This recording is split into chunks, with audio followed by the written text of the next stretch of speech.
When you discuss the issue of documentation of an informed consent of a patient, I think the first and foremost point to make is that it is not a one-off exercise.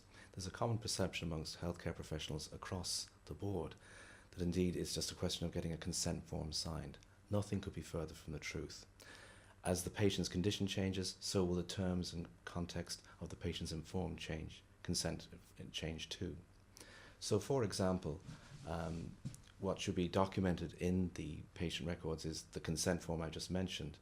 Now in that instance there should be a space for the signature of the patient to acknowledge they've had the hazards and the level of risk of those hazards occurring, explain to them in full, as I referred to earlier on.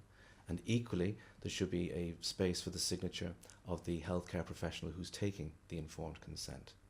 In the case of a vulnerable patient, for example, either an elderly patient who may have issues of mental capacity or a minor patient who's under the age of 16 years of age, there may need to be provision for a signature of their legal representative.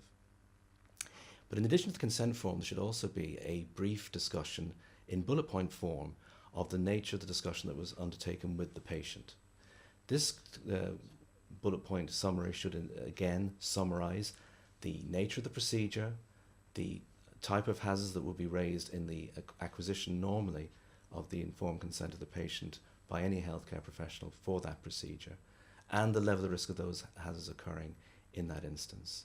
That should all be documented so that obviously for any healthcare professional they may see a number of patients on any one given day, and sometimes it may be difficult to remember what was said in the course of that consultation with the patient.